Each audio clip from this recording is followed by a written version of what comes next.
ये कहानी एक गरीब लड़के की है जो दूसरी दुनिया में रीइंकार्नेट होकर अपनी दुनिया के सारे मैजिक स्पेल्स को सीख लेता है और बन जाता है सबसे ज्यादा माहिर जादूगर। तो कहानी की शुरुआत में हम लियाम हैमिल्टन नाम के एक लड़के को देखते हैं जो कि अपनी नींद से उठता है। उठते ही उसकी नज़र एक मेड के ऊपर पड़ती है और उसे अपने आसपास दिखता है कि इस समय वो एक पार्टी के अंदर है। जैसे ही लियाम शीशे की तरफ जाता है वो अपना शरीर देखकर बहुत ही ज्यादा हैरान हो जाता है क्योंकि इस समय वो एक 12 साल के बच्चे के शरीर के अंदर है। इसी समय यहाँ पर चार्ल्स हैमिल्टन नाम का एक शख्स आता है जो कि लियाम को डांटने लग जाता है। ये सारी चीजें देखकर लियाम को बहुत ज्यादा अजीब लगने लग जाता है। अगले दिन उठने के बाद वो बताता है कि इस समय वो लियाम हैमिल्टन नाम के एक बच्चे के शरीर के अंदर आ चुका है। अपनी पिछली जिंदगी में वो एक कॉर्पोरेट मजदूर था, लेकिन अब वो एक बहुत ही ज्यादा अमीर परिवार में लियाम हैमिल्टन नाम के इस बच्चे के शरीर के अंदर आ चुका है, जो कि इस परिवार का 5वां बेटा है। अब थोड़े समय बाद लियाम की मेड उसे उसके कपड़े पहनाती है और यहीं पर हमें यह भी जानने को मिलता है कि हैमिल्टन परिवार के पास बहुत सारी जमीन भी है और एक बहुत अच्छा मेंशन है। इसके बाद लियाम और घर का चौथा बेटा जिसका नाम ब्रूनो हैमिल्टन है, वो दोनों अपनी ट्यूटरिंग क्लासेस को अटेंड करते हैं, जहां पर उनका होम ट्यूटर उन्हें अभी मैजिक के बारे में पढ़ाने लगता ही है कि उसी समय लियाम बहुत ही ज्यादा एक्साइटेड हो जाता है और वो कहता है कि क्या इस वर्ल्ड में मैजिक एग्जिस्ट करता है। तभी ब्रूनो कहता है कि कर तो सकते हैं, लेकिन तुम इतने हैरान क्यों हो रहे हो? 1000 लोगों में से सिर्फ एक आदमी ही नॉर्मल मैजिक का इस्तेमाल कर सकता है। लेकिन ये चीज जानने के बावजूद भी लियाम अपना मैजिक चेक करने के लिए लाइब्रेरी के अंदर चले जाता है, जहां पर वो एक किताब के अंदर एक मंत्र को देखता है और एक बार में ही उस स्पेल को कर लेता है। जिसके बाद वो अपने फादर चार्ल्स हैमिल्टन से परमिशन लेता है कि वो किताबों को लाइब्रेरी से बाहर ले जा सके। जिसके बाद लियाम 24 घंटे मैजिक बुक्स को पढ़ने लग जाता है और काफी ज्यादा अलग अलग तरह के मैजिक्स को करने भी लग जाता है। जिसके बाद वो ब्रूनो को मैजिक करके दिखाता है और ब्रूनो भी हैरान हो जाता है। जिसके बाद वो भी मैजिक करने का ट्राई तो करता है, लेकिन वो मैजिक नहीं कर पाता। यहीं पर ब्रूनो उसे बताता है कि अगर वो मैजिक कर सकता है तो फिर वो इस घर से बाहर निकलकर कमा भी सकता है, और वो सिर्फ कमा ही नहीं सकता, बहुत ज्यादा अमीर भी हो सकता है। जिसके बाद अगले दिन जब लियाम लाइब्रेरी से एक मैजिक बुक लेकर जा रहा था, तभी उसके फादर लियाम के पास आ जाते हैं और वो उससे मैजिक शो करने के लिए कहते हैं। जिसके बाद लियाम अपने फादर को एक मैजिक करके दिखाता तो है, लेकिन उस मैजिक से उसके फादर इंप्रेस नहीं होते। जिसके बाद लियाम एक फायर मैजिक करके दिखाता है, जो कि एक हाई लेवल मैजिक है। इस चीज को देखकर उसके फादर बहुत ही ज्यादा खुश हो जाते हैं और वो लियाम से कहते हैं कि वो जितनी चाहे उतनी बुक्स पढ़ सकता है। और थोड़ी देर बाद जब लियाम अपने मैजिक की प्रैक्टिस करने बाहर निकला था, तभी उसे अपने सामने नीचे एक सफेद कोट में बैठा हुआ आदमी दिखता है और इसका नाम रेमोंड है। रेमोंड लियाम से पूछता है कि क्या वो मैजिक करने जा रहा है। जिसके बाद लियाम कहता है कि हाँ, मुझे मैजिक प्रैक्टिस करनी है, और वो रेमोंड को इग्नोर करके यहाँ से जाने ही लगता कि तभी रेमोंड कहता है, क्या तुम मैजिक को और ज्यादा अच्छे तरीके से करना सीखना चाहते हो? तभी लियाम कहता है कि तुम कहना क्या चाहते हो? जिसके बाद रेमोंड खड़ा हो जाता है और वो अपने हाथ के अंदर 5 अलग अलग तरीके के मैजिक करके दिखाता है लियाम को एक ही समय पर, और वो लियाम से कहता है कि अगर वो उससे मैजिक सीखेगा तो फिर वो भी ये कर सकता है। जिसके बाद लियाम रेमोंड की बात मान लेता है और वो मैजिक सीखने के लिए तैयार हो जाता है। जिसके बाद रेमोंड लियाम से 2 अलग अलग तरह के मैजिक करने के लिए कहता है पहले। जिसके बाद लियाम रेमोंड को 2 अलग तरह के मैजिक इकट्ठे करके दिखाता है। इस चीज को देखकर रेमोंड काफी ज्यादा हैरान हो जाता है और अब वो लियाम से 3 अलग तरह के मैजिक करने के लिए दिखाता है। जिसके बाद लियाम 3 अलग तरह के मैजिक इकट्ठे करने की कोशिश तो करता है और वो काफी हद तक वो कर भी लेता है, लेकिन उन मैजिक को वो शूट नहीं कर पाता। यहीं पर रेमोंड लियाम को शो करता है कि वो 13 तरह के अलग अलग मैजिक इकट्ठे शूट कर सकता है। यहीं पर वो लियाम को एक रिंग देता है और बताता है कि इस रिंग के अंदर बहुत सारे मैजिक स्पेल्स हैं, और वो लियाम को ये रिंग पहनने के लिए कहता है। जिसके बाद जैसे ही लियाम इस रिंग को पहनता है, उसके शरीर के अंदर बहुत सारे मैजिक स्पेल्स आ जाते हैं और वो एक अलग तरह का मैजिक भी कर पाता है। लेकिन जैसे ही लियाम अपने पीछे देखता है, उसे रेमोंड नहीं दिखता, और यहीं पर वो देखता है कि उसके पास में उसकी घर की मेड आ रही है जिसने एक मैजिक बुक पकड़ी हुई है। वो लियाम को ये मैजिक बुक देती है और बताती है कि उसके फादर ने ये मैजिक बुक उसे पढ़ने के लिए दी है। जैसे ही वो मेड वहां से चले जाती है, तभी हम देखते हैं कि रेमोंड भी वहां पर आ जाता है और वो लियाम से ये बुक को खोलने के लिए कहता है। जैसे ही लियाम इस बुक को खोलता है, वो इस बुक के अंदर लिखे हुए मैजिक करने के लिए कहता है। जिसके बाद लियाम इस बुक का मैजिक करता है और वो एक फायर स्पिरिट को समन कर लेता है, जो कि बिल्कुल चारमेंडर जैसा दिख रहा है। ये स्पिरिट जैसे ही समन होती है, वो लियाम की रिंग के अंदर चली जाती है और रेमोंड बताता है कि अगली बार उसे जब अपनी स्पिरिट समन करनी होगी, तब उसे कोई फालतू के स्पेल को याद करने की जरूरत नहीं होगी, उसे बस इन स्पिरिट्स को अपनी रिंग से समन करना होगा। जिसके बाद लियाम अपनी बाकी की स्पिरिट्स को भी अपने रिंग के अंदर एब्जॉर्ब कर लेता है। लेकिन अगले ही पल जैसे लियाम अपने आगे देखता है, उसे रेमंड वहां पर दिखता ही नहीं और रेमंड इस समय एक मैसेज छोड़कर गया है। लियाम हैमिल्टन, मुझे आशा है कि हम दोनों दोबारा कभी मिलेंगे और मैं चाहता हूं कि हम जब दोबारा मिले तो फिर तुम बहुत ताकतवर बन चुके हो। ये मैसेज देखकर लियाम समझ जाता है कि रेमंड उसे इतनी जल्दी तो अब दोबारा नहीं मिलने वाला। कुछ समय के बाद हम देखते हैं कि लियाम कुछ पेड़ों को काटता है और अपने स्पिरिट्स का यूज करते हुए उन पेड़ों से चारकोल बना लेता है।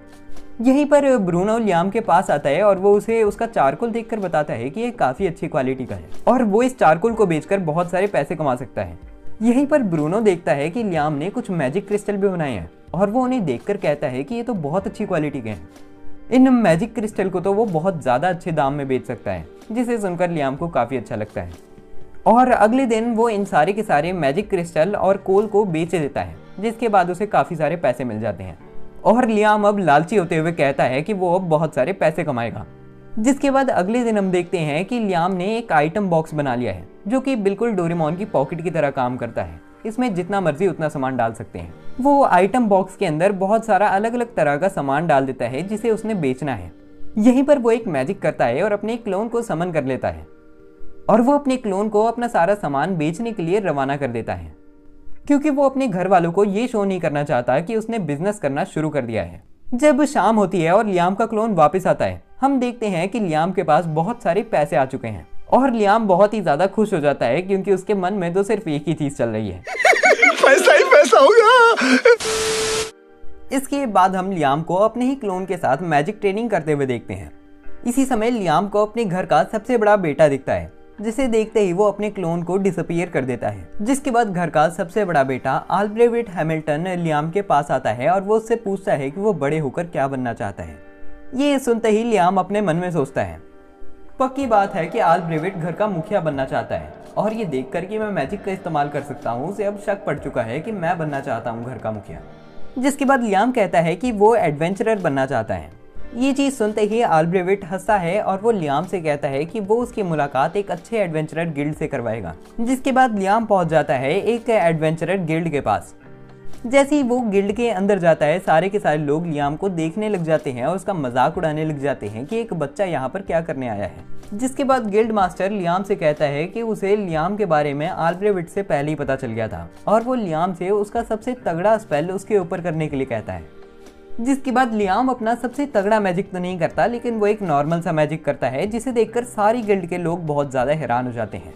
जिसके बाद गिल्ड मास्टर लियाम को बताते हैं कि उसके एडवेंचरर रैंक बी रैंक है और उसे कुछ ही समय में अपना खुद का लाइसेंस भी मिल जाएगा।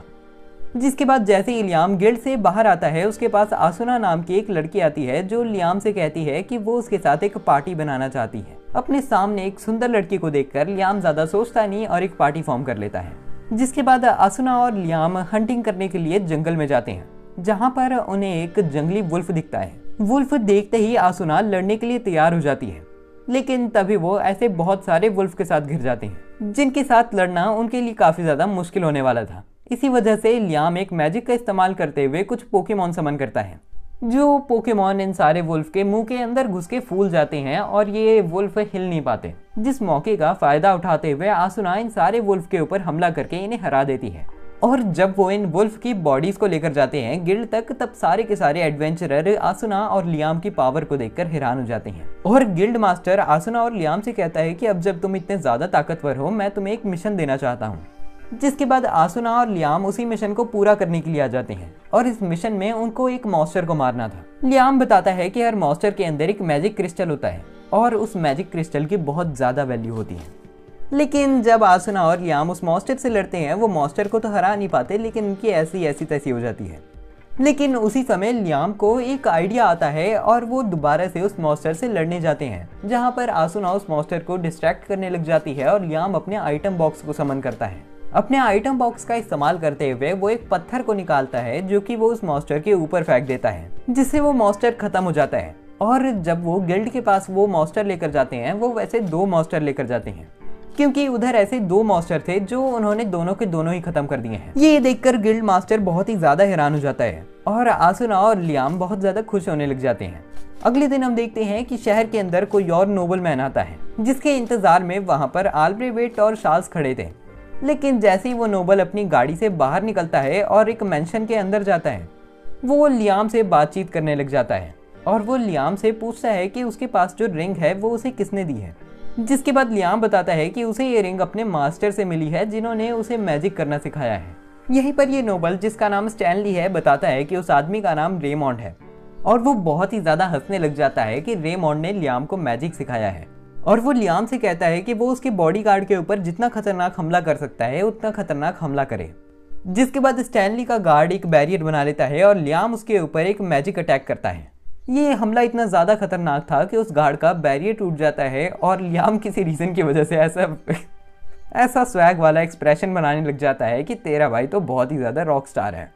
लियाम की पावर देखकर स्टैनली भी काफ़ी ज़्यादा हैरान हो जाता है और वो बताता है कि लियाम को वो अपना नाइट बनाना चाहता है। ये चीज़ सुनकर लियाम काफ़ी ज़्यादा हैरान हो जाता है और वो स्टैनली का नाइट बन जाता है।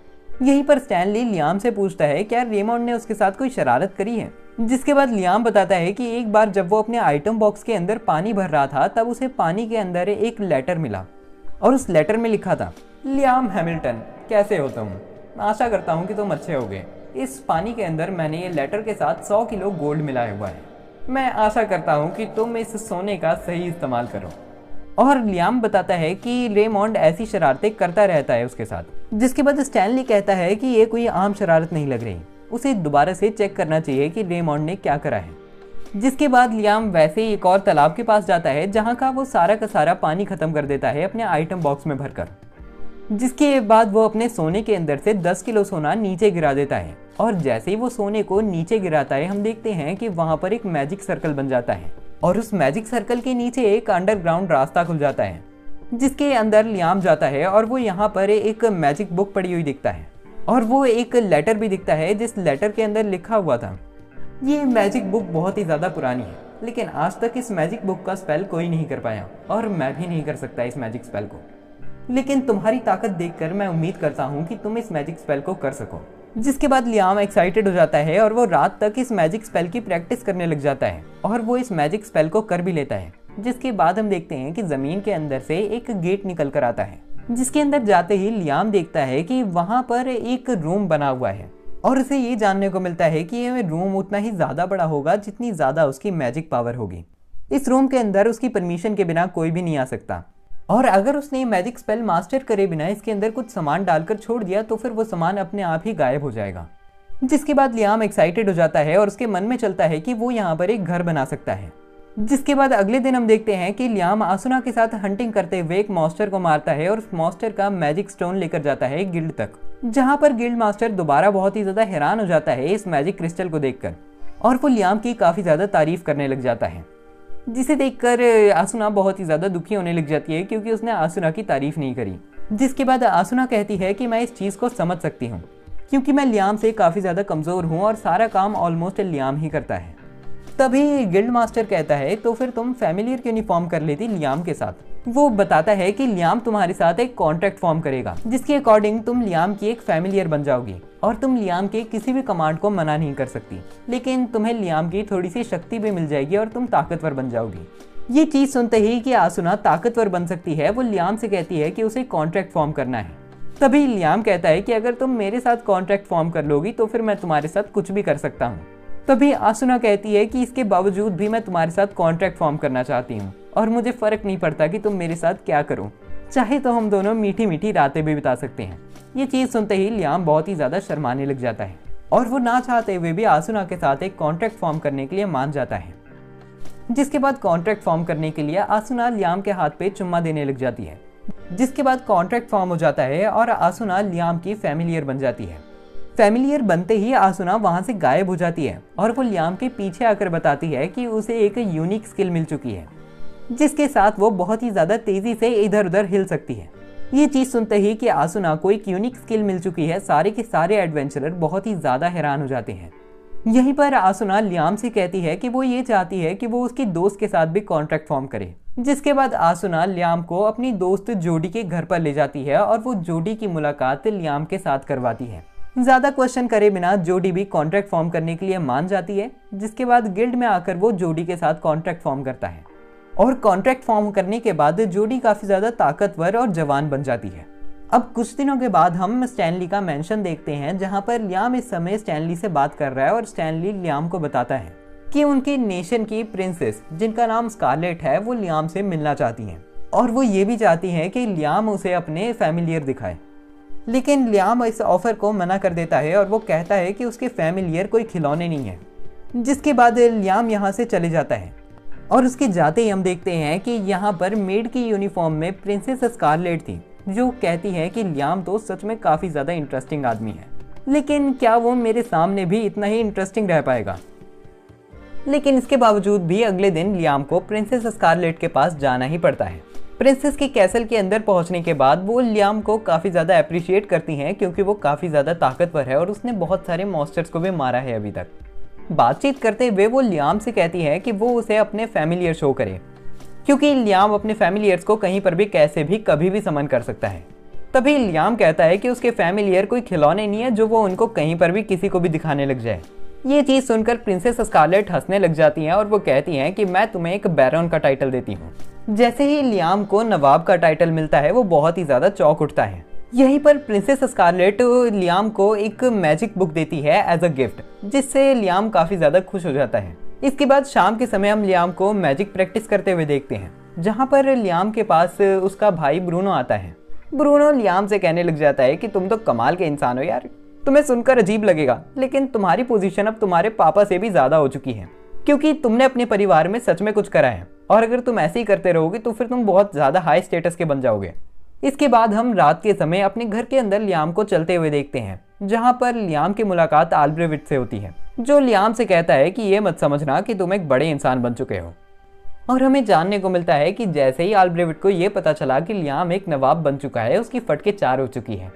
इसके बाद अगले दिन हम शाम के समय एडवेंचरर गिल्ड का सीन देखते हैं जहाँ पर सारे लोग इस समय गिल्ड मास्टर से लड़ रहे हैं। ये सारी चीज़ें सुनकर लियाम और उसके दोनों गुलाम वहाँ पर आ जाते हैं जो कि आसुना और जोडी है।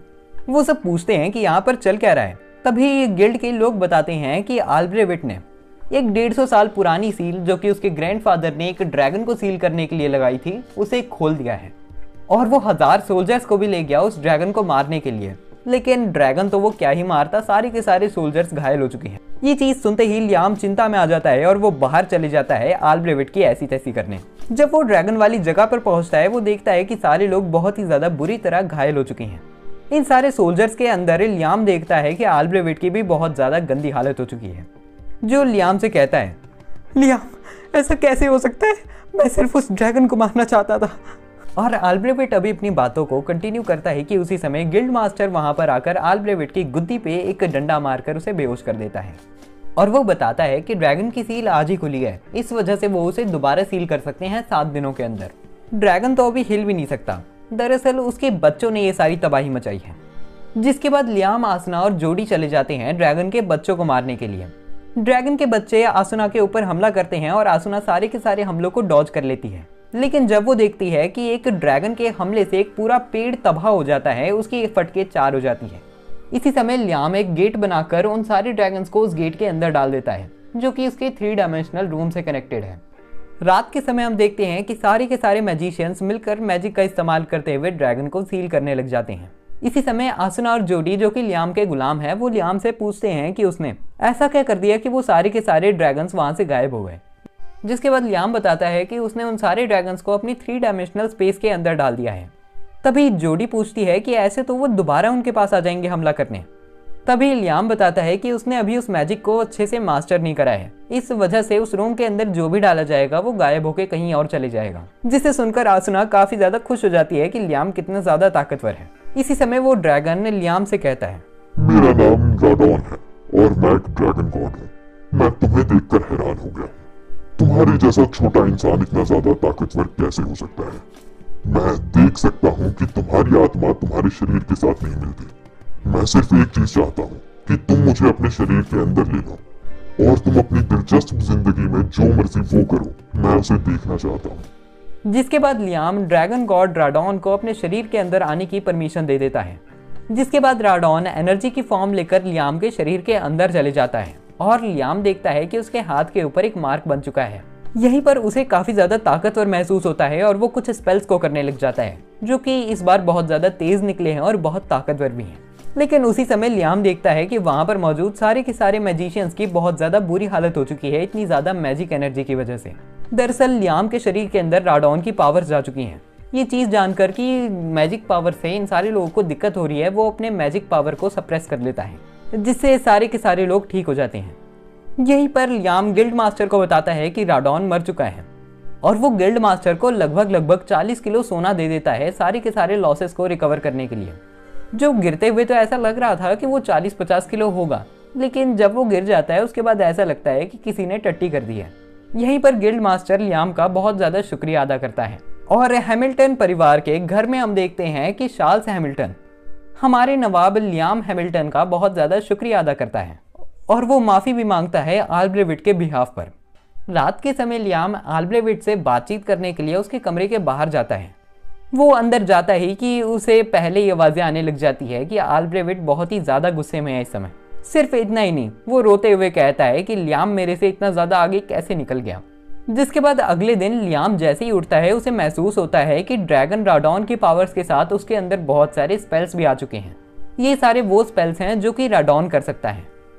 इसके बाद लियाम बाहर निकलता है और वो एक स्पेल करता है जिससे वो राडॉन के बच्चों को समन कर लेता है। इसी समय यहाँ पर प्रिंसेस स्कारलेट आती है, जो कि इस चीज को देखकर बहुत ज्यादा हैरान हो जाती है कि लियाम ने इतना ज्यादा खतरनाक मैजिक स्पेल करा तो करा कैसे। वो लियाम से पूछने लग जाती है कि उसने ड्रैगन गॉड राडॉन को कैसे हराया। जिसके बाद लियाम सारी की सारी कहानी समझाता है प्रिंसेस स्कारलेट को और वो सच बताते हुए ये भी बता देता है कि उसके अंदर राडॉन की पावर्स हैं इस समय। जिस चीज को सुनकर प्रिंसेस स्कारलेट बहुत ही ज्यादा हैरान हो जाती है और वो लियाम से चुप रहने के लिए कहती है, क्योंकि अगर ये चीज किसी को भी पता चल गई तो फिर बहुत ज्यादा बड़ा लफड़ा हो जाएगा। और अगले दिन हम देखते हैं कि लियाम के घर पे बहुत सारे पैसे भेजे जाते हैं प्रिंसेस स्कारलेट के द्वारा, ताकि वो चुप रह सके और अपनी कहानी किसी को ना बताए। सारी की सारी मेट्स तो लियाम पे फिदा होने लग जाती हैं, क्योंकि ये पहली बार है कि उनके घर पे इतना सारा पैसा इकट्ठा आया हो। जिसके बाद हम स्टैनली के मेंशन में लियाम को देखते हैं, जहां पर स्टैनली को पता चल चुका है कि लियाम ने राडॉन की पावर्स को एब्जॉर्ब कर लिया है और वो लियाम से ही राडॉन की पावर्स को शो करने के लिए कहता है। अब लियाम जितना मर्जी छुपाने की कोशिश करता है, एंड में वो बकी देता है। जिसके बाद लियाम एक ऐसा मैजिक करके दिखाता है जो कि किसी भी ह्यूमन को करना नहीं आता, क्योंकि वो सिर्फ राडॉन ही कर सकता है। यहीं पर स्टैनली काफी ज्यादा हैरान हो जाता है और वो एक कहानी सुनाते हुए बताता है, लगभग हजारों साल पहले 3 ड्रैगन्स की एक बहुत ज्यादा खतरनाक युद्ध हुई थी, जिसमें 2 ड्रैगन्स मर गए थे और एक ही बच पाया था।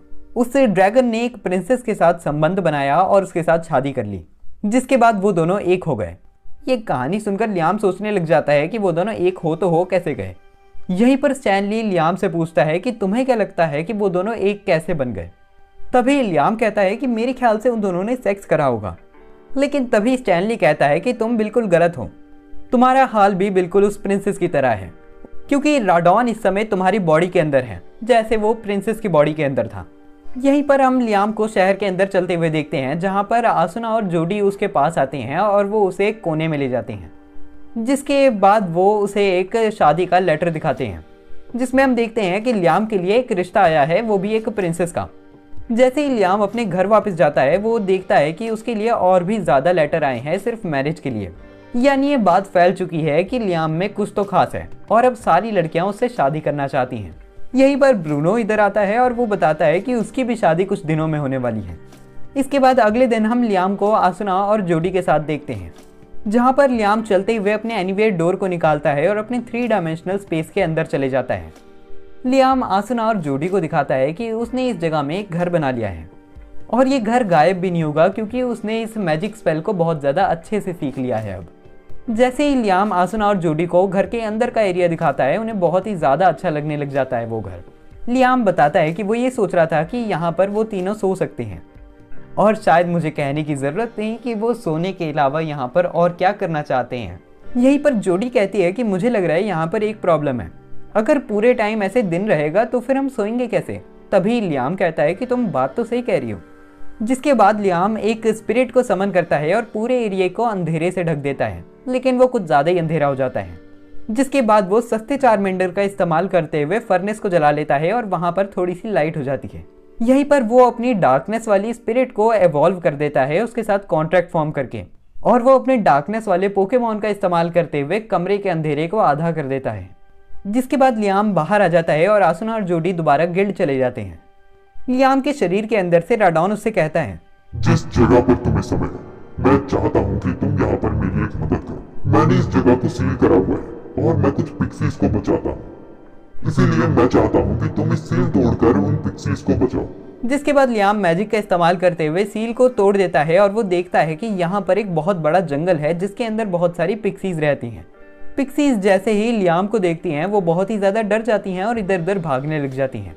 तभी लियाम उन सब पिक्सीज से कहता है कि तुम्हें गलतफहमी हो गई है, मुझे राडॉन ने ही भेजा है तुम्हारी रक्षा करने के लिए। और वो राडॉन का एक बच्चा उन पिक्सीज को दिखाता है, जिसके बाद पिक्सीज लियाम के ऊपर भरोसा कर लेती हैं।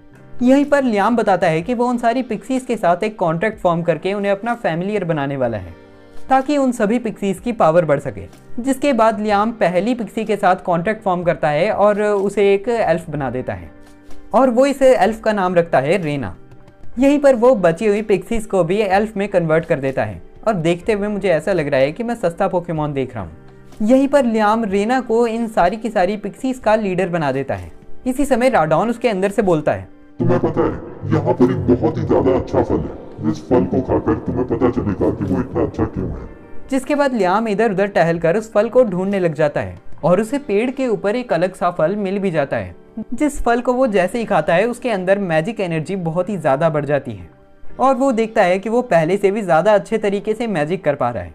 यहीं पर लियाम के पास रेना आती है जो बताती है कि उन्होंने कुछ घर बनाने शुरू करे हैं क्योंकि लियाम ने उन्हें ऑर्डर करा था कि वो घर बना के उनमें रहना शुरू करें। लेकिन तभी वो देखता है कि रेना और बाकी सारी एल्फ को घर बनाना बिल्कुल भी नहीं आता और लियाम इस चीज़ को समझ भी जाता है और उसे पता चल जाता है कि उसे एक इंजीनियर की ज़रूरत है घर बनाने के लिए। इसी समय यहाँ पर कुछ गुंडे आ जाते हैं जो कि एक लड़की जिसका नाम मीना है उसे पकड़ लेते हैं। तुम्हें बेचकर मैं बहुत पैसे कमा सकता हूँ, लेकिन अभी तो मुझे अपनी प्यास बुझानी है। इसी समय यहाँ पर लियाम आ जाता है जो कि कुछ मैजिक का इस्तेमाल करते हुए इन सारे गुंडों को ढेर कर देता है। जिसके बाद ये लड़की रोने लग जाती है और बताती है कि उसे बहुत ज़्यादा डर लग रहा था। यहीं पर लियाम अपना गेट निकालकर अपने 3 डायमेंशनल स्पेस के अंदर देखने लग जाता है क्या उसमें सारी की सारी एल्फ फिट हो सकती हैं और वो देखता है कि उसकी मैजिक एनर्जी बढ़ने की वजह से ये जगह बहुत ज़्यादा बड़ी हो चुकी है। जिसके बाद वो सारी की सारी एल्फ को 3 डायमेंशनल स्पेस के अंदर डाल देता है और उन्हें टेलीपोर्ट करके कहीं और ले आता है ताकि और गुंडे आकर उनके ऊपर हमला ना करें। बाहर आते ही सारी की सारी एल्फ कहती हैं कि वो लियाम को अपना लीडर बनाना चाहती हैं, जिस चीज़ के लिए ना चाहते हुए भी लियाम मान जाता है और वो उनका लीडर बन जाता है। यहीं पर लियाम एक और मैजिक का इस्तेमाल करते हुए उन सारी की सारी लड़कियों को किसी और जगह पर टेलीपोर्ट कर देता है क्योंकि उसे राडॉन से ये चीज़ पता चली थी कि यहाँ पर उसने एक और जगह को सील करा हुआ है और ये जगह पूरी तरह सेफ है, तो फिर वो इन सारी की सारी एल्फ को यहाँ पर रख सकता है। जिसके बाद लियाम मैजिक का इस्तेमाल करता है और सील को तोड़ देता है। सील तोड़ने के बाद सारी की सारी एल्फ बहुत ही ज़्यादा खुश हो जाती हैं क्योंकि ये जगह बहुत ही ज़्यादा हरी भरी और बहुत बढ़िया है रहने के लिए।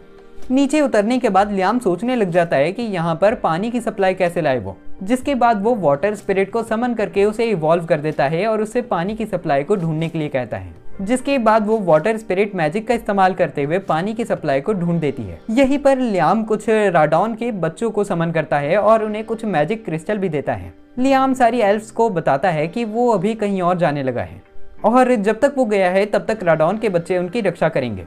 जिसके बाद हम देखते हैं कि लियाम वहां से टेलीपोर्ट होकर प्रिंसेस स्कारलेट के पास पहुंच जाता है, जहां पर वो प्रिंसेस स्कारलेट से कहता है कि उसे कोई इंजीनियर की जरूरत है जो कि घर बना सके। जिसके बाद प्रिंसेस स्कारलेट लियाम की मुलाकात करवाती है यहाँ के बहुत ही ज्यादा अच्छे इंजीनियर से जिसका नाम गोलाक है और वो कहता है कि वो बहुत ज्यादा बिजी है तो फिर वो एक बच्चे के साथ टाइम स्पेंड नहीं कर सकता। तभी लियाम गोलाक के ऊपर एक मैजिक करता है और उसका डुप्लीकेट समन कर लेता है। जिसके बाद वो प्रिंसेस स्कारलेट, गोलाक और अपने आप को वहां से टेलीपोर्ट करके उस जगह पर पहुंच जाता है जहां पर एल्व्स हैं। ये जगह देखकर प्रिंसेस स्कारलेट काफी ज्यादा हैरान हो जाती हैं क्योंकि उन्हें ऐसा लग रहा था कि यहाँ पर सिर्फ पहाड़ ही पहाड़ हैं। जिसके बाद वो बहुत ज्यादा शर्माने लग जाती है और कहती है कि मुझे यकीन नहीं हो रहा कि मेरा सपना सच हो रहा है। और वो बताती है कि इस जगह का असली नाम पैराडाइज है। वो बताती है कि जो प्रिंसेस राडॉन के साथ मिली थी वो उनकी पहली पूर्वज थी और उन्होंने ही जामिल कंट्री को बनाया था। यहीं पर प्रिंसेस स्कारलेट एक रिंग निकालती है और बताती है कि ये रिंग उनकी फैमिली के अंदर बहुत ही ज़्यादा समय से चल रही है। उसे ये तो नहीं पता कि ये रिंग करती क्या है, लेकिन उसे इतना ज़रूर पता है कि ये रिंग बहुत ज़्यादा काम की है। उस रिंग के निकलते ही हम देखते हैं कि लियाम का ड्रैगन मार्क ग्लो करने लग जाता है। और जैसे ही लियाम उस रिंग को छूता है, हम देखते हैं कि ज़मीन हवा में उड़ने लग जाती है और वो हवा में उड़ने के बाद नीचे आ जाती है दोबारा से। और प्रिंसेस स्कारलेट लियाम के सामने अपना सिर झुका लेती है और वो बताती है कि इस जगह का नाम पैराडाइज है और वो चाहती है कि लियाम इस जगह पर एक कंट्री बनाए जो कि सच में एक पैराडाइज या फिर स्वर्ग जैसी हो। जिसके बाद हम देखते हैं कि सारी एल्फ्स और गोलाक मिलकर एक विलेज बनाने लग जाते हैं। जब ये सारे लोग विलेज बना रहे हैं तब हम देखते हैं कि लियाम इस समय मॉन्स्टर्स को मार रहा है और लियाम की पावर को देखकर स्कारलेट तो इस समय उसके प्यार में अंधी हो रखी है।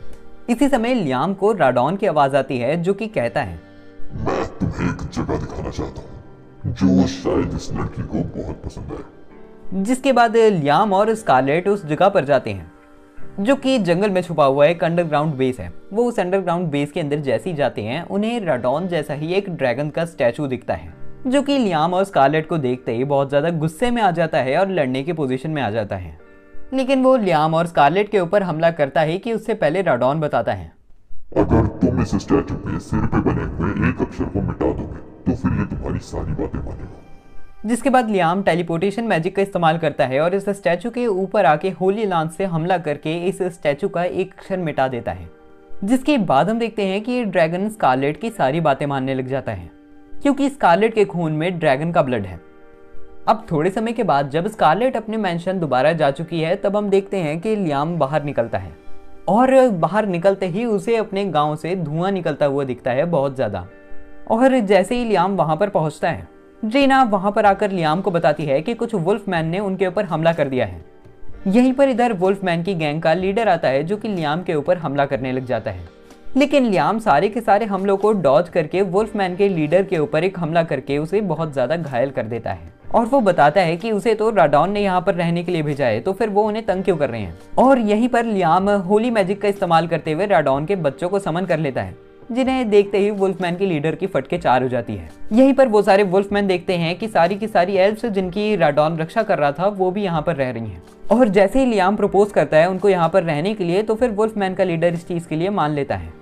जिसके बाद जैसे ही लियाम उसके साथ कॉन्ट्रैक्ट फॉर्म करता है हम देखते हैं कि वुल्फमैन का लीडर वुल्फ वुमेन बन जाता है, यानी वो एक लड़की थी जो कि अभी तक लड़का लग रही थी। जिसे देखकर लियाम भी काफ़ी ज़्यादा हैरान हो जाता है और इस भेड़िया मनुष्य का नाम क्रिस है। जिसके बाद लियाम सारे के सारे वुल्फमैन के साथ कॉन्ट्रैक्ट फॉर्म कर लेता है और उन्हें अपना फैमिलियर बना के उनसे मजदूरी करवाने लग जाता है और सारे लोग गुलामों की तरह काफी ज्यादा जोरों शोरों से काम पे लगे हुए हैं। इसी समय लियाम को जंगल के बीच में से कुछ आवाजें आती हैं और वो देखता है कि जंगल के बीच में कुछ सोल्जर्स आ चुके हैं किस्ता दौर से, जो कि एक कंट्री है। लियाम उन सभी सोल्जर से अभी वापस जाने के लिए कहता है और वो कहता है कि अगर वो वापस नहीं जाएंगे तो फिर उसका अंजाम बहुत ही बुरा होने वाला है। लेकिन ये सोल्जर्स लियाम की बात नहीं मानते और वो कहते हैं कि तेरे जैसा बच्चा हमारा क्या ही बिगाड़ लेगा। तभी लियाम सारे के सारे किस्ता दौर के सोल्जर्स के ऊपर हमला करके उनको ढेर कर देता है। जिसके बाद लियाम कहता है कि अगर वो यहाँ पर अपनी पूरी कंट्री भी लेकर आ जाएंगे हमला करने के लिए तो फिर भी वो हारने ही वाले हैं। अब जैसे ही लियाम टेलीपोर्टेशन मैजिक का इस्तेमाल करते हुए विलेज वापस आता है, रीना उसे बताती है कि कुछ पिक्सीज यहाँ पर और आ गई हैं जो कि चाहती हैं कि वो भी यहाँ पर रहें। लियाम भी उन सारी पिक्सीज को यहाँ पर रहने के लिए परमिशन तो दे देता है, लेकिन वो सोच में पड़ जाता है कि वो उनके नाम क्या रखेगा। जिसके बाद लियाम उन सारी पिक्सीज के साथ कॉन्ट्रैक्ट फॉर्म करके उन्हें एल्फ बनाते हुए उनके अजीब अजीब नाम रखने लग जाता है, जैसे केला, सेब, पपीता। अब गांव बनने का प्रोसेस भी उसके मजदूरों से बहुत ज़्यादा आराम से चल रहा है। राडॉन का स्टैचू भी काफ़ी ज़्यादा आराम से चिल मार रहा है। लेकिन लियाम इस समय बहुत ज़्यादा टेंशन में है क्योंकि उसे पता चल गया है कि किस्ता दौर के सोल्जर्स यहाँ पर आए थे। स्कारलेट बताती है कि उसकी कंट्री बिल्कुल किस्ता दौर और जामिल कंट्री के पास में है, जिस वजह से किस्ता दौर और जामिल के लोग उसके ऊपर हमला करके ये जमीन हथियाने की कोशिश करेंगे। इसी वजह से उन्हें ये शो करना पड़ेगा कि अगर उन्होंने इस कंट्री के साथ पंगा लेने की कोशिश करी तो फिर उनकी ऐसी तैसी हो जाएगी। अगले दिन हम देखते हैं कि एल्बर्ट नाम का एक आदमी यहाँ पर आता है जो कि जामिल कंट्री का रिप्रेजेंटेटिव है और वो लियाम से कहता है कि वो ये चाहता है कि प्रिंसेस स्कारलेट लियाम के साथ शादी करे। ये चीज़ सुनते ही लियाम स्कारलेट के साथ टेलीपैथी करता है और उससे पूछता है, स्कारलेट मुझे एक चीज़ बताओ, क्या तुम इस डिसीजन के साथ सहमत हो? जिसके बाद प्रिंसेस स्कारलेट कहती है, मुझे इस चीज़ में कोई खराबी नहीं दिख रही, लेकिन मैं तुम्हें कहती हूँ कि तुम आधे साल तक का समय मांगो शादी के लिए। जिसके बाद लियाम इस प्रपोजल को एक्सेप्ट तो कर लेता है, लेकिन वो कहता है कि उसे 1 साल का समय चाहिए प्रिंसेस स्कारलेट से शादी करने के लिए। एल्बर्ट इस चीज़ को मान लेता है और वो अपने गार्ड्स के साथ यहाँ से चले जाता है। थोड़ी देर के बाद हम देखते हैं कि जब प्रिंसेस स्कारलेट अपने मेंशन जा चुकी थी तब लियाम उसके मेंशन आता है जहाँ पर स्कारलेट लियाम का वेलकम करती है और वो अब चाय पीने के लिए घर के अंदर जाने लगते हैं। वो मैंशन के अंदर कदम रखते ही कि तभी लियाम कहता है कि मुझे इस मैंशन के अंदर से काफ़ी अजीब तरह की मैजिकल एनर्जी महसूस हो रही है। जैसे ही वो अंदर जाते हैं उन्हें राडॉन के बच्चे का एक स्टैचू दिखता है और राडॉन लियाम से कहता है, ये देखकर यादें ताजा हो रही है। ये स्टैचू मैंने बनाया था। दरअसल ये एक स्टैचू नहीं बल्कि बैटल आर्मर है। तुम इसे प्रिंसेस स्कारलेट के ऊपर पहनवा सकते हो। स्कारलेट बताती है कि ये स्टैचू यहाँ पर 200-300 सालों से है, लेकिन उन्हें ये नहीं पता कि इस स्टैचू का यूज है तो है क्या। जिसके बाद लियाम आगे बढ़ता है और स्टैचू के ऊपर एक मैजिक करता है, जिससे वो स्टैचू स्कारलेट के ऊपर चढ़ जाता है और स्कारलेट भी होली मैजिक कर पाती है। लेकिन ये स्टैचू स्कारलेट को बहुत ही ज्यादा बुरी तरह थका देता है, जिसके बाद ये स्टैचू निकल कर अपनी नॉर्मल फॉर्म में आ जाता है। यहीं पर राडॉन कहता है, मुझे पता था कि ये लड़की इस स्टैचू का अच्छे से इस्तेमाल नहीं कर पाएगी। तुम ऐसी लड़की के लिए एक छोटा स्टैचू बना सकते हो। जिसके बाद राडॉन बैटल आर्मर बनाने की रेसिपी बताता है और लियाम स्कारलेट से कुछ मिथ्रिल, जो कि एक तरह का धातु या मैं कहूँ मेटल है, वो अरेंज करने के लिए कहता है स्कारलेट से। मिथ्रिल की अरेंजमेंट होने के बाद लियाम अपने स्पिरिट्स का इस्तेमाल करते हुए एक छोटा स्टैचू बनाता है जो कि एक बैटल आर्मर है। बाहर आने के बाद लियाम उस बैटल आर्मर को पहनने के लिए कहता है स्कारलेट से, और जैसे ही स्कारलेट उस बैटल आर्मर को पहनती है, इस बार उसे बहुत ज्यादा थकावट नहीं होती और वो इस समय होली मैजिक का भी ज्यादा अच्छे से इस्तेमाल कर पाती है। तभी राडॉन लियाम को बताता है कि जो उस जगह पर तुमने स्टैचू के साथ लड़ाई करी थी वो भी एक बैटल आर्मर है। जिसके बाद लियाम और स्कारलेट उस स्टैचू के पास जाते हैं और लियाम उसके ऊपर थोड़ा सा खून गिराता है, जिससे एक कॉन्ट्रैक्ट फॉर्म हो जाता है और वो स्टैचू एक बैटल आर्मर बनने के बाद लियाम के शरीर के ऊपर चढ़ जाता है। जिसके बाद लियाम को बहुत ज़्यादा एनर्जी महसूस होती है और वो बहुत सारे मैजिक कर पाता है। लेकिन वो उस आर्मर को थोड़ी सी देर ही इस्तेमाल करने के बाद बहुत ज़्यादा बुरी तरह थक जाता है और उसका सारा मैजिक खत्म हो जाता है। और राडॉन लियाम को बताता है, बहुत शानदार। क्या तुम्हें पता है कि तुम ऐसे तीसरे इंसान हो जो कि इस आर्मर को पहनने के बाद पहली बार में मर नहीं गया। अगर तुम इस आर्मर को अच्छे से मास्टर कर लो तो फिर तुम इस पूरी दुनिया के ऊपर राज कर सकते हो। इसके बाद जब लियाम दोबारा अपने विलेज आता है, वो देखता है कि सारे मजदूर अच्छे से काम कर रहे हैं। इसी समय उसकी एक गुलाम आती है जिसका नाम रेना है और वो लियाम को बताती है कि उनके विलेज के पास कुछ हाई ओर्क आ चुके हैं जो कि बहुत ज़्यादा खतरनाक है और विलेज को हानि भी पहुंचा सकते हैं। ये चीज़ सुनकर लियाम काफ़ी ज़्यादा चिंता में आ जाता है और वो हाई ओर्क को मारने के लिए चले जाता है। और वो देखता है कि जिस जगह पर हाई ओर्क रहते हैं वहाँ पर बहुत सारा आयरन भी है। इसी समय हम देखते हैं कि यहाँ पर सारे हाई ओर्क और उनका लीडर आ जाता है। लियाम हाई ओर्क से कहता है, मैं चाहता हूँ कि आप सब लोग हमारे विलेज में आकर रहें। इस समय उधर सारे के सारे वुल्फ मैन और पिक्सीज भी रह रहे हैं। लेकिन तभी इस मोटी बुद्धि को कुछ समझ नहीं आता और वो लियाम के ऊपर हमला करना शुरू कर देता है। जिन सारे हमलों से लियाम बचने लग जाता है, लेकिन तभी वो एक गड्ढे में आकर फंस जाता है। अब ये मोटी बुद्धि जो कि हाई ओर्क का लीडर है बहुत ज्यादा गुस्से में आ जाता है और लियाम के ऊपर हमला करने ही लगता कि उसी समय सारे के सारे हाई ओर्क चमचे बहुत ही ज्यादा डरे हुए हैं। और जैसे ही हाई ओर्क का लीडर लियाम के ऊपर हमला करता है, वो देखता है कि लियाम को कुछ भी नहीं हुआ क्योंकि उसने आर्मर पहन लिया था। यहीं पर वो हाई ओर्क बहुत ही ज्यादा गुस्से में आ जाता है और वो लियाम से कहता है कि इस बार तो वो उसे खत्म कर ही देगा।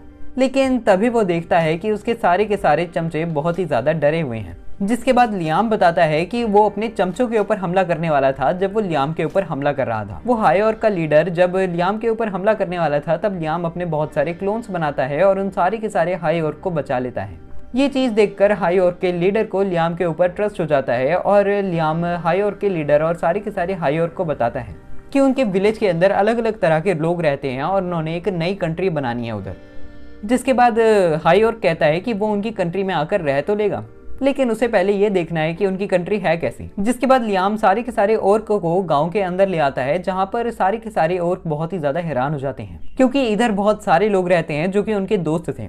यहीं पर क्रिस हाई ओर्क के लीडर को देखती है और उसके ऊपर लात मार के उसे नीचे गिरा देती है और वो कहती है कि तुम इतने ज्यादा कमजोर कैसे हो गए। वो लियाम को बताती है कि जंगल में वो दोनों अक्सर लड़ा करते थे और वो दोनों काफी अच्छे दोस्त भी थे। तभी लियाम क्रिस और हाई ओर्क को समझाता है कि हाई ओर्क असल में कमजोर नहीं हुआ बल्कि क्रिस ताकतवर हो चुकी है क्योंकि उसने कॉन्ट्रैक्ट फॉर्म करा था लियाम के साथ और अब वो उसकी गुलाम बन चुकी है। ये चीज सुनकर हाई ओर्क का लीडर भी कहता है कि हमें भी अपना गुलाम बना लो। जिसके बाद लियाम उन सब के ऊपर भी मैजिक करता है और उन्हें इवॉल्व कर देता है, उन्हें अपना गुलाम बनाकर। और वो हाई और के लीडर का नाम रखता है बूटा गोरिल्ला। जिसके बाद हम देखते हैं कि बूटा गोरिल्ला और क्रिस एक दूसरे से लड़ने लग जाते हैं और वो काफ़ी ज़्यादा ताकतवर भी हो चुकी हैं।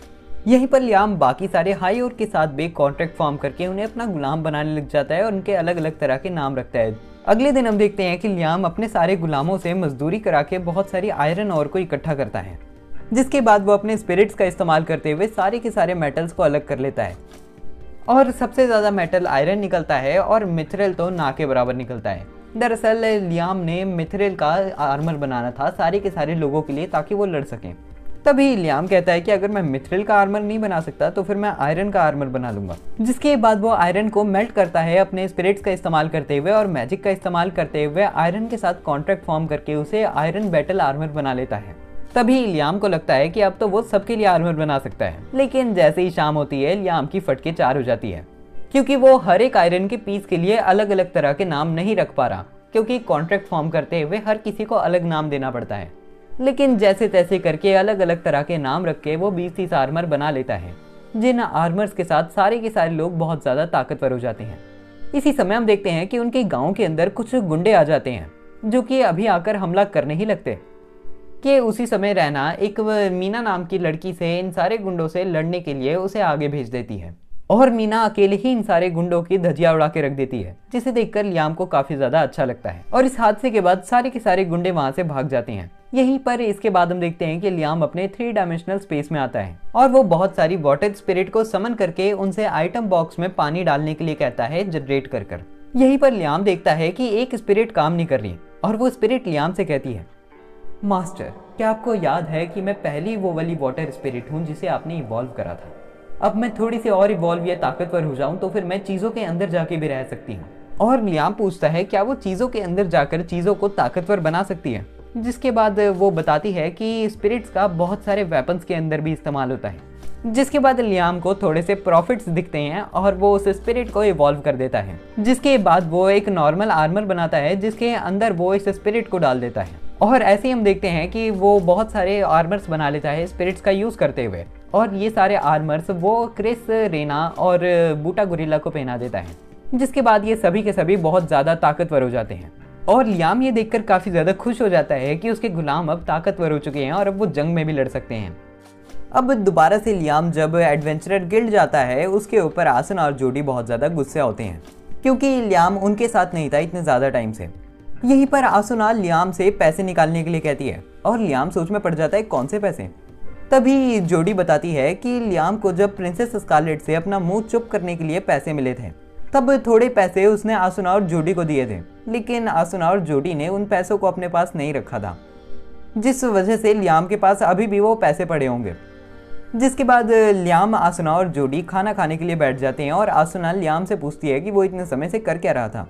जिसके बाद लियाम बताता है कि उसने अपनी खुद की एक कंट्री बना ली है। ये सुनते ही आसुना और जोडी बहुत ज़्यादा एक्साइटेड हो जाते हैं और वो कहते हैं कि उन्हें भी लियाम की कंट्री में जाना है। यहीं पर लियाम बताता है कि उसने एक नई तरह का मैजिक सीखा है, जिसके बाद वो उस मैजिक से एक सैंड बॉक्स बनाता है। इसी समय हम देखते हैं कि यहाँ पर एक वेट्रेस खाना लेकर आती है और लियाम थोड़ा सा खाना निकाल कर उस सैंड बॉक्स के अंदर डालता है और जब वो खाना निकालता है खाना बुरी तरीके से सड़ चुका था और आसुना और जोडी ये देखकर काफी ज्यादा हैरान हो जाते हैं। लियाम बताता है कि इस बॉक्स के अंदर टाइम बहुत ही ज्यादा तेज चलता है, इस वजह से इसके अंदर डालकर हर चीज सड़ जाती है। तभी लियाम आसुना से कहती है कि अगर इसमें टाइम तेज चलता है तो फिर तो हम इसमें वाइन भी बना सकते हैं फ्रेश। जिसके बाद लियाम थोड़ी सी मेहनत करता है और थोड़े से ग्रेप जूस का अरेंजमेंट करता है और जैसे ही वो वाइन को उस सैंड बॉक्स के अंदर डाल के थोड़े समय बाद निकालते हैं तो फिर वो देखते हैं कि सच में ग्रेप जूस की वाइन बन चुकी है। इसके बाद हम देखते हैं कि वो ग्रेप जूस से बहुत सारी वाइन बना लेते हैं जो कि अलग अलग समय के लिए सैंड बॉक्स के अंदर डाली हुई थी।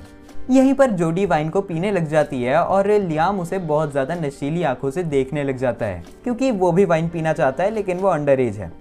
लेकिन ये चीज़ देखकर कि वो जोडी को किन आंखों से देख रहा है, आसुना उसे लात मार के दूर फेंक देती है। और वाइन पीने के बाद जोडी बताती है कि जिस वाइन को सबसे ज़्यादा समय के लिए रखा गया है उसका फ्लेवर सबसे बेस्ट है। इसके बाद वो सारे लोग लियाम के गांव में जाते हैं जहां पर आसुना और जोडी सारे के सारे लोगों से मिलते हैं। इसके बाद रात के समय वो सारे लोग पार्टी करते हैं और पेट भर के खाना खाते हैं। जिसके बाद अगले दिन हम देखते हैं कि वो सारे लोग एक बहुत ही ज्यादा अलग तरह के फ्रूट को हार्वेस्ट करने लग जाते हैं। तभी लियाम को किसी के चीखने की आवाज सुनाई देती है तो फिर वो भागते हुए उस इंसान की तरफ जाता है और वो देखता है कि एक ऑर्क को एक ज़ॉम्बी जैसे बीइंग ने काट लिया है। लियाम उस ज़ॉम्बी के ऊपर हमला करके उसे दूर फेंक देता है, लेकिन अब देरी हो चुकी थी और ये ऑर्क हम देखते हैं कि एक और ज़ॉम्बी बन जाता है। अब ये ऑर्क बूटा गोरिल्ला को काटने ही वाला था कि उसी समय हम देखते हैं कि लियाम अपने मैजिक का इस्तेमाल करते हुए उसको ठीक कर देता है, जिसके बाद जोडी बताती है कि अब ये आदमी बिल्कुल भी ज़ॉम्बी नहीं है। तभी जोडी बताती है कि मेरे ख्याल से ये एक वैम्पायर है। हजारों सालों में एक बार एक वैम्पायर के राजा का जन्म होता है, जिसमें इतनी पावर होती है कि वो किसी को भी वैम्पायर में कन्वर्ट करके उनको कंट्रोल कर सके।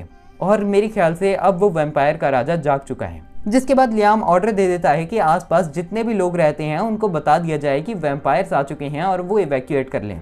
लेकिन ऐसा तो बिल्कुल भी नहीं होता। एक वुल्फमैन लियाम के पास आकर उसे बताता है कि किसी भी आदमी ने उसकी बात नहीं सुनी, इस वजह से वो सारे लोग अभी वैम्पायर बन चुके हैं। ये चीज सुनकर लियाम अपनी आर्मी से कहता है कि वो सारे लोग अभी के अभी वैम्पायर्स को मारने के लिए जा रहे हैं।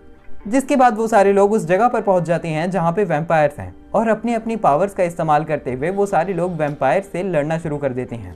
इसी समय हम देखते हैं कि यहाँ पर वैम्पायर किंग भी आ जाता है और वैम्पायर किंग को देखते ही उसके पास लियाम आता है, जो कि टेलीपोर्ट करके उसे एक जंगल एरिया में ले आता है, जहाँ पर आकर वो वैम्पायर कहता है, आखिर तुमने मेरे साथ ये क्या करा?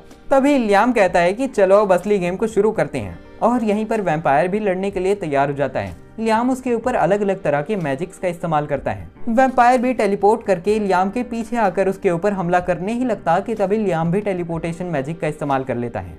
होली मैजिक का इस्तेमाल करते हुए वो उस वैम्पायर के ऊपर बहुत सारे स्पीयर्स फेंक देता है, लेकिन इतने सारे हमलों के बावजूद भी उस वैम्पायर को कुछ नहीं होता और वो बताता है, मैं ना ही जिंदा हूँ और ना ही मैं मुर्दा, इसीलिए किसी भी हालत पर तुम मुझे नहीं मार सकते।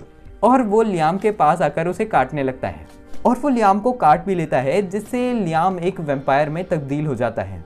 लेकिन तभी हमें जानने को मिलता है कि ये तो उसकी एक कॉपी थी, असली लियाम तो बिल्कुल नॉर्मल और ठीक है। यहीं पर वो वैम्पायर लियाम को बताता है, तुम मुझे किसी भी हालत पर नहीं मार सकते।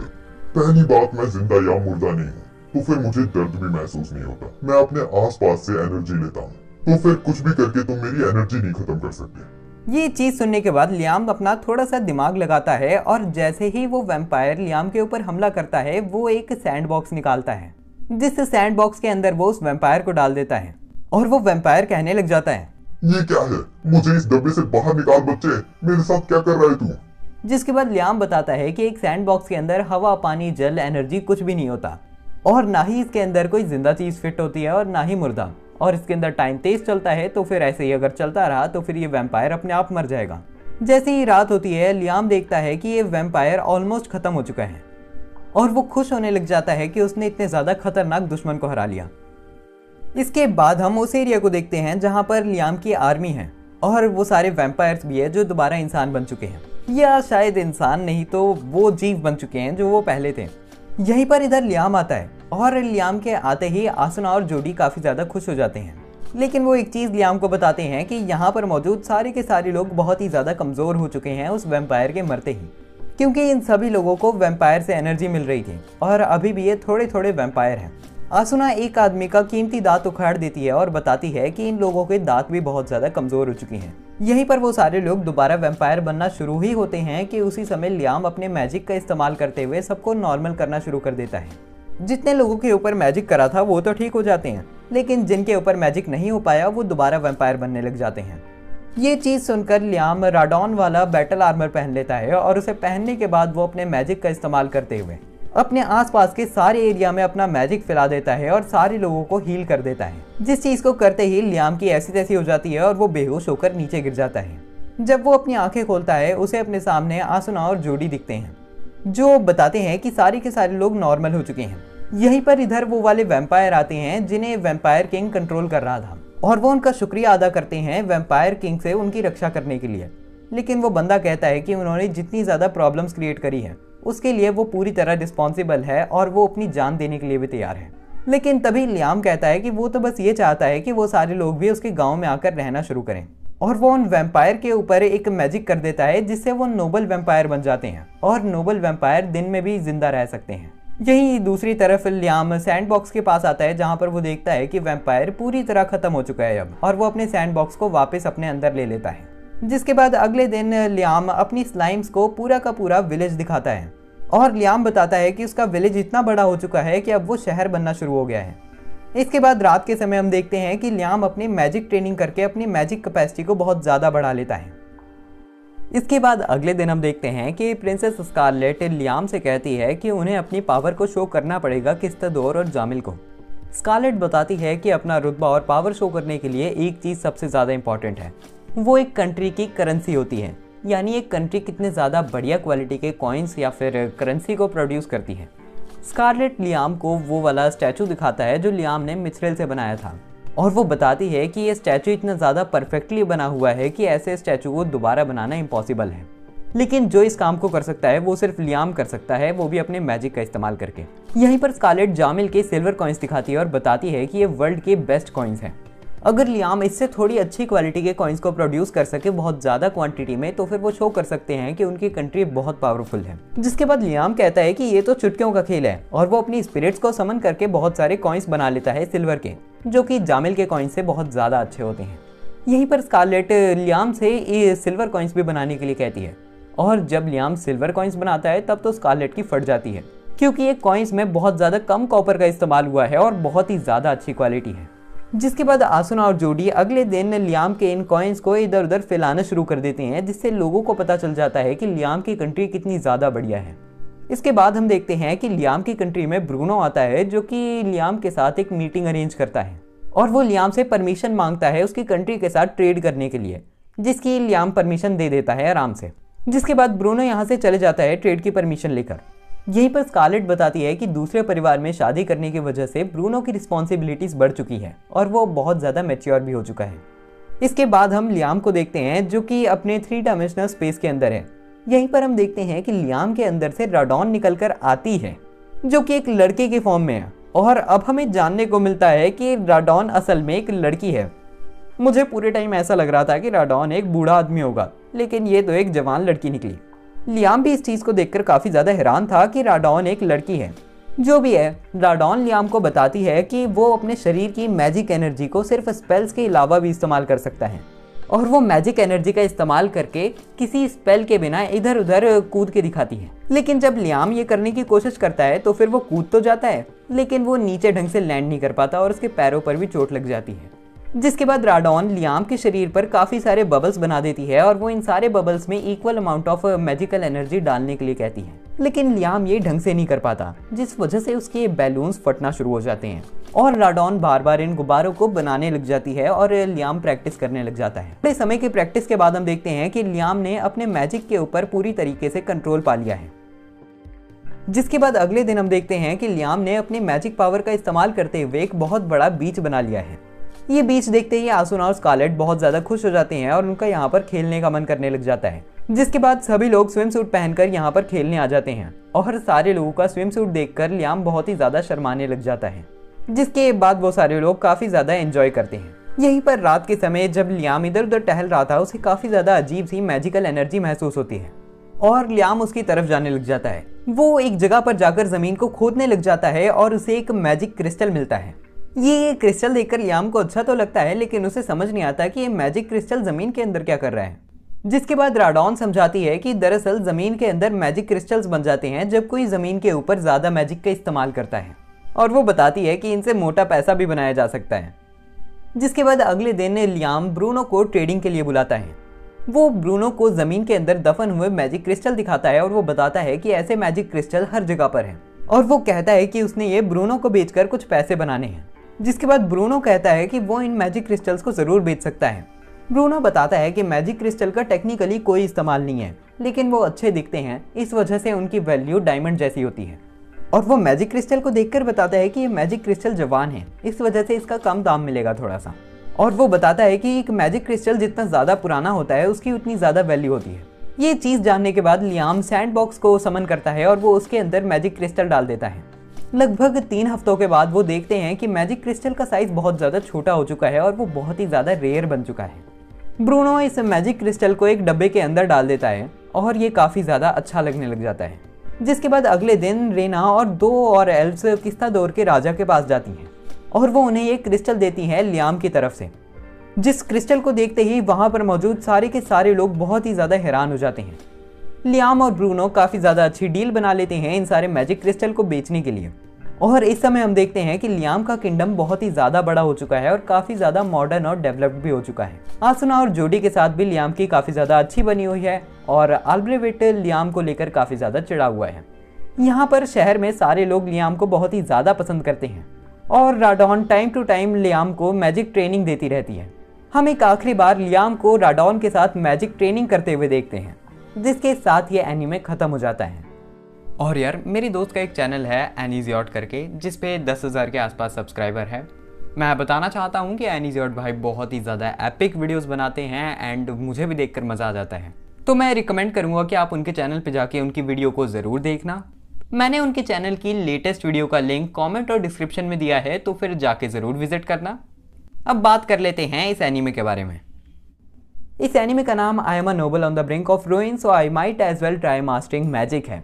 इतना ज़्यादा लंबा नाम रखना मुझे लगता है कि एक अच्छा डिसीजन नहीं था, क्योंकि इस तरह के नाम को याद रखना बहुत ज़्यादा मुश्किल है। जो भी है, ज़रा सी बात कर लेते हैं इस एनीमे के बारे में और इसे एक रिव्यू देते हैं, जिसके बाद मैं ऑब्वियसली लाइक्स और सब्सक्राइबर्स की भीख मांगने वाला हूँ। अब एनीमे देख लिया है तो फिर एक जजमेंट बना के रेटिंग तो दे ही सकते हो। मैं चाहता हूँ कि आप 10 में से इस एनीमे को पहले अपनी रेटिंग दे दो, जिसके बाद मैं अपना रिव्यू देने वाला हूँ।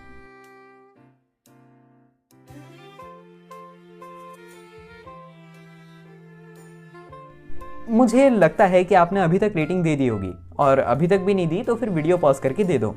ये एनीमे स्टोरी फॉलो करता है एक ऐसे बंदे की जिसका हमें नाम तक नहीं बताया गया। हमें सिर्फ इतना पता है कि वो बंदा दूसरी दुनिया में एक 12 साल के बच्चे के शरीर के अंदर आ चुका है, और उस 12 साल के बच्चे का क्या हुआ हमें वो भी नहीं पता, जो कि शो करता है कि ऑथर कितना ज़्यादा आलसी था राइटिंग को लेकर। द एमिनेंस एंड शैडो जैसे इसी कई एनिमेज में हम देखते हैं कि हमें ऑथर पूरी तरीके से बताता है कि वो बंदा पहले कैसा था और इसे कई के बाद कैसा हुआ। लेकिन ये एनीमे सबसे ज़्यादा इंटरेस्टिंग और सबसे ज़्यादा हुकअप वाले पॉइंट को ही मिस कर देता है। और ये एनीमे एक कंप्लीट कॉपी है the 8th son are you kidding me की। वो एनीमे भी कुछ खास नहीं था और उससे इंस्पिरेशन लेने की वजह से ये एनीमे बहुत ही ज़्यादा फकिंग बोरिंग बन जाता है। अगर मुझे इस एनीमे की स्टोरी को रेटिंग देनी हो तो फिर मैं 2 आउट ऑफ 10 देने वाला हूँ, क्योंकि बहुत ही ज़्यादा पकाऊ स्टोरी थी टू बी ऑनेस्ट। अब बात आती है कैरेक्टर डेवलपमेंट की, जो कि 0 थी, तो मैं चलो एक रेटिंग दे देता हूँ 10 में से। एनिमेशन को मैं 5 आउट ऑफ 10 देने वाला हूँ, क्योंकि animation was very fine and good. Sound tracks एकदम पकाऊ थे। अगर मैं I am a noble on the brink of ruin so I might as well try mastering magic को रेटिंग दूँ ओवरऑल, तो फिर मैं देना चाहूँगा 2.5 आउट ऑफ 10।